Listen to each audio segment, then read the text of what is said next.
It's Sybil Wilkes with what you need to know. Today is Thursday, October 15th, 2020. Number 1. It's a win for the Trump administration. The Supreme Court has granted a request this week from the administration to stop the 2020 census count while an appeal takes place over a lower court's order that it continue until October 31st. Census officials have warned in internal emails that an undercount in as many as 10 states would be a tally of an unacceptable quality with fatal flaws. Attorneys for the groups that sued the administration said they will wait to see the Census Bureau's next steps to determine their response. Number 2, despite some technical snafus that delayed questioning, the third and final day of the nomination hearing of Amy Coney Barrett came to an end. Despite charts, graphs, and photos presented by Democratic senators of constituents affected by the ACA or Obamacare, the justice nominee managed to keep her thoughts, beliefs, and even musings to herself. The 47-year-old woman interviewing for a lifelong position as Supreme Court Justice was characterized as aggressively non-committal. The hearing is expected to wrap up today with witnesses testifying about the judge's qualifications with a full vote by the Senate expected before the end of October.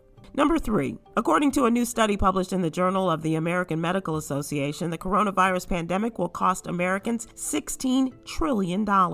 According to the study, this exceeds predictions made when the virus first emerged in the United States. About $8.6 trillion is driven by the long-term health implications and costs for those who contract COVID-19. Mental health costs related to the pandemic will also rise by $1.6 trillion.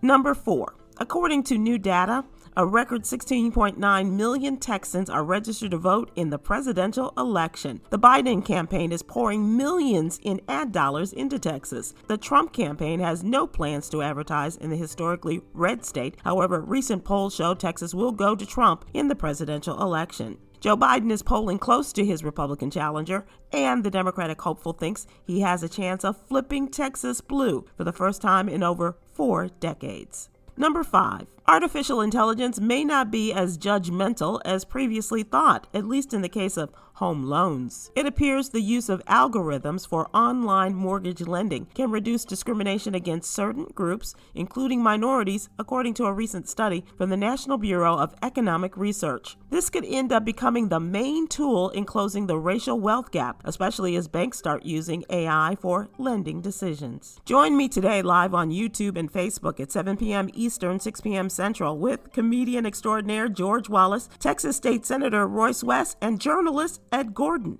as we discuss today's top headlines and more. That's what you need to know. For more information, please go to SybilWilkes.com and sign up for my free newsletter. Be informed, be empowered.